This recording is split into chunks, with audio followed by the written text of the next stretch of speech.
అందరికీ నమస్తే.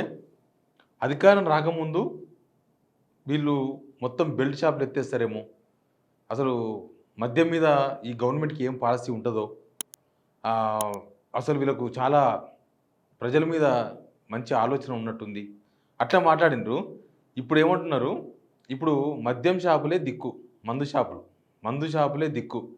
అప్లికేషన్ పెట్టుకోండి బాబు, పెట్టుకోండి తొందరగా. వాళ్ళ కోసమని డేట్ పొడిగించిర్రు. మొన్న 18వ తారీఖు దాకా అయిపోయింది. ఇప్పుడు 23వ తేదీ దాకా పొడిగించారు అప్లికేషన్ పెట్టుకోండని. 23గా కాదు, అవసరమైతే ఇంకా పొడిగించేటట్టున్నారు. అంటే వీళ్ళు టార్గెట్ రీచ్ కావాలి. టార్గెట్ 3,000,00,00,000 కావాలి. ప్రతి షాపుకు 3,00,000 డిపాజిట్ చేసిండ్రు. అవి మళ్ళీ తిరిగి రావు షాపు దక్కకపోతే.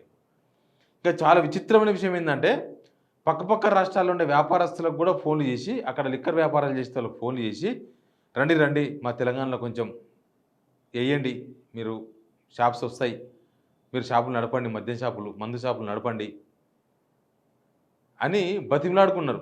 ఫోన్లు చేసిండ్రు, మెసేజ్‌లు. నాకు కూడా వచ్చింది ఒక మెసేజ్. లాస్ట్ డేట్ ఈరోజే మందు షాపులకు టెండర్ ఎయ్యండి అని. మరి ఎందుకు వచ్చిందో తెలవదు. అందరికి వచ్చినట్టుంది తెలంగాణలో ఉన్న అందరికీ. అంటే వీళ్ళకి ఏం కావాలంటే పైసలు కావాలి. లాస్ట్‌కి ఎట్లయిపోయిందంటే ఈ గవర్నమెంటు మందు అమ్ముతే తప్ప బతకలేదు. మద్యం మీదనే ఆధారపడి బతుకుతుంది అనేది వెరీ క్లియర్‌గా అర్థమైంది. ఒకప్పుడు రేవంత్ రెడ్డి గారు అన్న మాట ఇప్పుడు నిజమైంది. అన్ని విషయాలు మాట్లాడదాం. సబ్స్క్రైబ్ చేయండి, షేర్ కూడా చేయండి. ఒకటి, అప్పులు అవుతున్నాయి. యావరేజ్‌గా నెలకు 1000 కోట్ల 10,000 కోట్ల అప్పు చేస్తున్నారు. భూములు అమ్ముతున్నారు, అప్పులు చేస్తున్నారు, భూములు అమ్ముతున్నారు.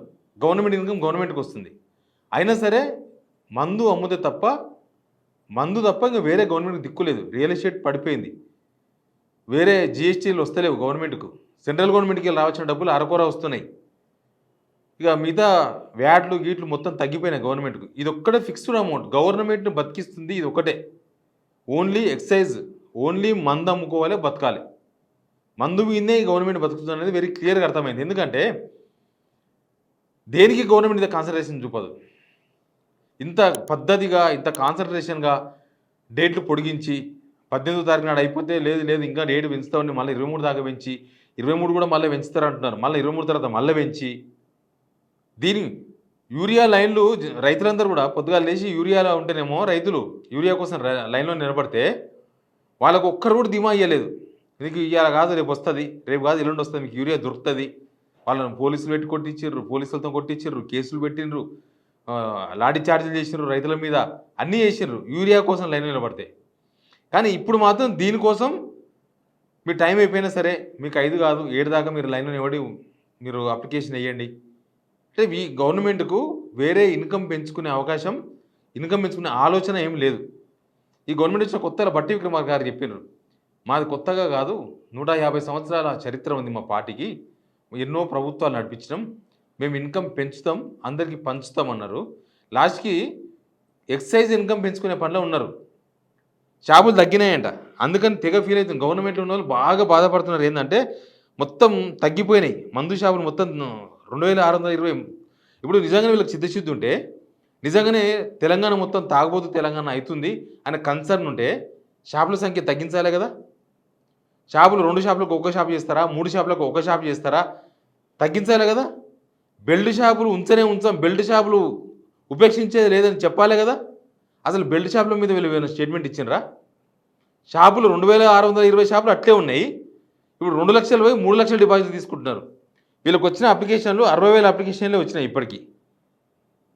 ఫైనల్గా శనివారం రాత్రి వరకు 86,000 అప్లికేషన్లు వచ్చినాయంట. 86,000 అప్లికేషన్లు వచ్చినాయి. వీళ్ళు 1,00,000 అప్లికేషన్లు వస్తాయి. అంతకుముందు సారి 1,30,000 అప్లికేషన్లు వచ్చినాయి. కాలం మంచిగా ఉన్నప్పుడు, అందరు నిమ్మలంగా తిరుగుతున్నప్పుడు, బిజినెస్ అంతా బాగున్నప్పుడు. 2 సంవత్సరాలకు ఒకసారి చేస్తారు కదా. అంతకుముందు 2023లో అప్పుడు 1,30,000 అప్లికేషన్లు వచ్చినాయి. అప్పుడు 2,700 కోట్లు వచ్చినాయి, 2 లక్షల రూపాయల డిపాజిట్.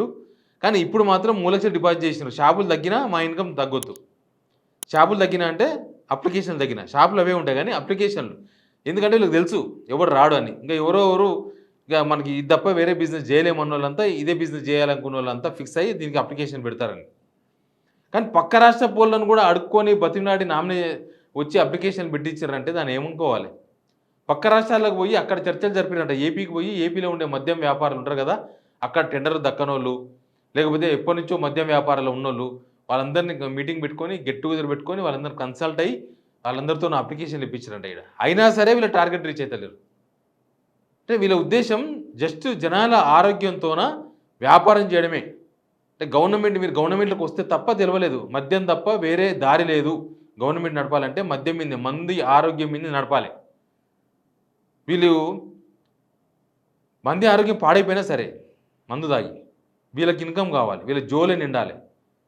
ఆ జోలితోన ఖర్చులు ఎలా కొట్టుకోవాలి, కాంట్రాక్టర్లకు పైసలు ఇవ్వాలి, కమిషన్లు తీయాలి.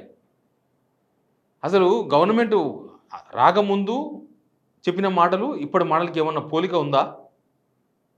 ఒక్క బెల్ట్ షాప్ను ఎత్తేసినారా ఎక్కడన్నా? ఒక బెల్ట్ షాప్ను మూసుకోమని చెప్పిర్రా? పోనీ ఒక బెల్ట్ షాప్ మీద చర్యలు తీసుకున్నారా వీళ్ళేమన్నా?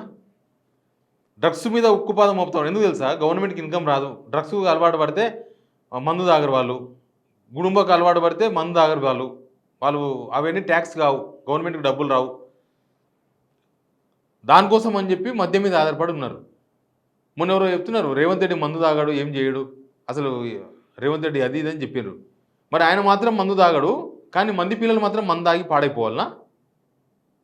ఆయన మాత్రం ఏమి ముట్టాడు, తెలంగాణ మొత్తం మందు తాగాలనా? ఆయనే కదా ముఖ్యమంత్రి. మరి బ్యాన్ చేయమని ఎవరు చెప్తలేరు, కానీ కంట్రోలింగ్ ఎక్కడుంది మీకు? మీరు డబ్బుల కోసం జనాల ఆరోగ్యం అన్న పాడైపోని, జనాల జేబులు గుల్ల. కానీ అప్పుడు ఎల్ఆర్ఎస్ అప్పుడు ఇట్లా చేసిండ్రు. గవర్నమెంట్కి పైసలు కావాలి, ఎల్ఆర్ఎస్ డేట్లు పొడిగించి పొడిగించి పొడిగించి 4 సార్లు ఎక్స్టెన్షన్ చేసిండ్రు. అయినా సరే 30% అప్లికేషన్ కూడా రాలే. ఇప్పుడు 80,000 అప్లికేషన్లు వచ్చినాయి. ఇంకా 1,00,000 కోట్ల అప్లికేషన్లు వచ్చే వరకు డేట్లు పొడిగిస్తూనే ఉంటారు అనమాట. వీళ్ళకి మందే ఇంపార్టెంట్, మద్యమే ఇంపార్టెంట్. ఎగ్జామ్ రాసే పిల్లలు, ఎగ్జామ్ రాసే నిరుద్యోగుల దగ్గరనేమో 1 నిమిషం లేట్ అయితే, 5 నిమిషాలు లేట్ అయితే లోపలికి ఎంట్రీ లేదు, గేట్ మూసేస్తామంటారు. మద్యం అప్లికేషన్ మాత్రం పొడిగిస్తూనే ఉండాలి. దానికి టైం లిమిట్ లేదు, ఏమీ లేదు, ఏం కథ లేదు, ఏం లేదు, కార్ఖానా లేదు. గవర్నమెంట్ పైసలు వచ్చిందాకా అన్ని షాపులు అమ్ముడు పోవాలి, అన్ని షాపుల మందులు అమ్మాలి, ఆ పైసలు రావాలి గవర్నమెంట్కి, మేము నడపాలి. అంటే వీళ్ళకి ఏం చేతనైతే లేదు. ఓన్లీ జనం మందు తాగితే ఆ పైసల మీద గవర్నమెంట్ నడపాలని డిసైడ్ అయిపోయింది. వీళ్ళు ఇప్పటిదాకా ఏ శాఖలో కూడా డబ్బులు పెంచుదాం, సంపద పెంచే ప్రక్రియ స్టార్ట్ చేయాలి. ఇప్పటివరకు ఏ డిపార్ట్మెంట్లో కూడా సంపద పెరగలే. అసలు వీళ్ళ ప్లానింగే లేదు. సంపద పెరగడానికి వీళ్ళ దగ్గర స్కెచ్ లేదు, ప్లాన్ లేదు, పాలసీ లేదు, ఏం లేదు. ఓన్లీ మద్యం పాలసీ మాత్రమే ఉంది గవర్నమెంట్ దగ్గర. మద్యం పాలసీ మీదే బతకాలి. ఇంకా జనాలు రియల్ ఎస్టేట్ నాశనం అయింది, దానికి ఏమైనా పాలసీ ఉందా మీకు? ఇండస్ట్రియల్ పాలసీ ఏమైనా ఉందా? ఇండస్ట్రీస్ వస్తే ఉన్నాయని పోతున్నాయి అటు ఇటు. నిరుద్యోగుల మీద పాలసీ ఉందా? ఏమన్నా జాబ్ క్యాలెండర్ ఉందా?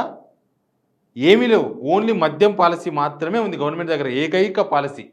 ఆ పాలసీతోనే జనాలతోన డబ్బులు గుంజాలి. జనాలు దేనికి కట్టరు, మందుకైతే పెడతారు. కాబట్టి మందు దుకాణాలు మంచిగా ఉండాలి. మందు దుకాణాలు పెట్టడానికే వ్యాపారస్తులు రావాలి, 3 లక్షల రూపాయలు పెట్టాలి. దానికోసమని అందరూ, ఇంకా మినిస్టర్లు కూడా వాళ్ళ దగ్గరున్న వ్యాపారస్తులకు ఫోన్లు చేసి రండి, వేయండి, అప్లికేషన్ పెట్టండి, 3 లక్షల రూపాయలు కట్టండి, గవర్నమెంట్కి డబ్బులు కావాలి. ఇది తెలంగాణ నడుస్తున్నది. ఇంకా ఇప్పుడు తాగుబోతుల తెలంగాణ తయారు చేసిన అవసరం లేదు. ప్రభుత్వమే తాగుబోతు ప్రభుత్వం అయిపోయింది. ఇంకా ప్రభుత్వమే తాగుబోతు ప్రభుత్వం అయిన తర్వాత జనాలను ఏమంటాము, జనాలను ఎవడు అడుగుతాడు? ఇక తెలంగాణ తాగుబోతు కాకపోతే ఇంకోటి అవుతుందా? ఎనీవే, గవర్నమెంటు వీళ్ళ వైఫల్యం ఇది, వీళ్ళ చాతగంతనాన్ని జనాల మీద రుద్దే ప్రయత్నం ఇది. వీళ్ళకే కనుక చాతనైతే మద్యం పాలసీని చేంజ్ చేసేవాళ్ళు. దీన్ని ఇట్లా కాకుండా జనాల యాంగిల్ ఆలోచించి చేసేవాళ్ళు. కానీ ఓన్లీ పైసల కోసం మాత్రమే, పైసలే కావాలి వీళ్ళకి, వేరే ఏమొద్దు. పైసల కోసం ఏమైనా చేస్తారు. ఉంటారు చూసినా కొంతమంది మూర్ఖులు ఉంటారు, పైసల కోసం దోస్తులని చంపుతారు, పైసల కోసం ఎవరైనా చంపుతారు. వాళ్ళకి పైసలు కావాలి, 500 కోసం, 1000 కోసం, 2000 కోసం కూడా చంపుతూ ఉంటారు. ఇంకా ఈ ప్రభుత్వం కూడా అంతే కదా. ఇప్పుడు వాళ్ళకి పైసలు కావాలి, మొత్తం అప్పులు చేసిర్రు. అసలు అప్పులు చేసి కూడా ఏం చేయలేదు. వీళ్ళేం రోడ్లు వేసిన వాళ్ళు కాదు, బిల్డింగ్లు కట్టిన వాళ్ళు కాదు. పబ్లిక్ కోసం వీళ్ళు ఏం చేయలేదు. ఓన్లీ పబ్లిక్ దగ్గర డబ్బులు గుంజడం, పబ్లిక్ నుంచి డబ్బులు వసూలు చేయడం, లంచాలు వసూలు చేయడం, ఇట్లా ఏదో పేరు చెప్పి ఎల్ఆర్ఎస్ పేరు చెప్పో ఇంకేదో చెప్పి వసూలు చేయడం. ఇప్పుడు మద్యం షాపులు పెట్టి, మద్యం షాపులు మంచిగా 3 పూలు 6 కాయల్లాగా అమ్మి జనాల దగ్గర నుంచి మద్యం రూపంలో డబ్బులు తీసుకోవడం, మందు అమ్ముకోవడం, 20 రూపాయల సీసాను 200 రూపాయలకు అమ్మడం, బీర్ సీసాను. ఇదే ఈ ప్రభుత్వం చేస్తున్నది. 20 రూపాయల బీర్ సీసా 200 రూపాయలకు అమ్మడం, తర్వాత 50 రూపాయల క్వార్టర్ను 500లకు అమ్మడం, 30 రూపాయల క్వార్టర్ను 200లకు అమ్మడం. ఇది ఈ ప్రభుత్వ పాలసీ. ఇంకా ఈ ప్రభుత్వాన్ని ఇంతకన్నా ఎక్కువ అర్థం చేసుకోలేము మనం. ఎందుకంటే మేము ప్రజాపాలన మాది, మేము అసలు కేసీఆర్ మొత్తం తాగుబోతు తెలంగాణ చేసిండు అన్నారు. వీళ్ళు వచ్చేసి తాగుబోతు తెలంగాణ కాదు, డబుల్ తాగుబోతు తెలంగాణ చేస్తున్నారు. ఇంతకన్నా ఈ ప్రభుత్వ వైఫల్యాన్ని మనం చెప్పడానికి ఏం అవకాశం లేదు. అదే రేవంత్ రెడ్డి ముఖ్యమంత్రి ఉన్నాడు. అంతకుముందు చెప్పిన ఆయనే కదా ఇప్పుడున్నది, వేరే వాళ్ళు కాదు కదా. ముఖ్యమంత్రి అటు ఇటు కాలం మారి ముఖ్యమంత్రి కాగానే మొత్తం బాడీలో పార్ట్స్ అన్నీ చేంజ్ కాలేదు, పేగులు గుండె మార్పించుకోలే కదా. ఆయనే ఉన్నాడు, ఆయన పార్ట్స్ ఆయనకే ఉన్నాయి కదా. మరి ఎందుకు అప్పటికి ఇప్పటికి పాలసీ మారలేదు? ఎందుకు షాపులు తగ్గించే ప్రయత్నం చేయలేదు? ఎందుకు మద్యపాన నిషేధాన్ని అమలు చేసే మద్యపాన కంట్రోలింగ్ ఎందుకు చేస్తలేదు? ఎంతసేపటికి మందు మీదే ఆధారపడి గవర్నమెంట్ ఎందుకు బతకాలనుకుంటుంది? ఇక గవర్నమెంట్కి ఇది తప్ప వేరే సోర్స్ ఎందుకు లేకుండా పోయింది? ఇవన్నీ ఎవరు ఫెయిల్యూర్? మీరు కామెంట్ రూపంలో చెప్పండి ఎవరు ఫెయిల్యూరో. Please subscribe Signal TV.